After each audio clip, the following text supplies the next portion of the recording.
नेमकं याची पार्श्वभूमी काय? सर, परळी शहर काँग्रेस आहे इथं 4 वर्षापासून संघर्ष करीत आहे।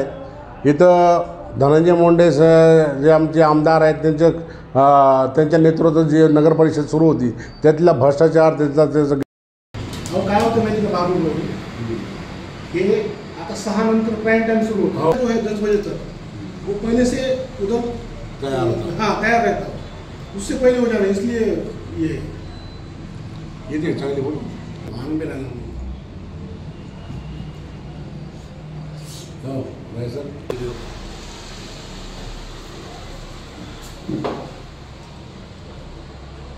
पाटील राय बरोबर जोडी चांगली मेळ लागते। सरांनीच सगळं शिकवलं ना पूर्ण सुरुवातीपासून। त्यांची मदत एनडीडी पासून, मग काय नाही त्याच्या आधीपासून नाही, त्याचं कोऑपरेटिव्ह स्वभाव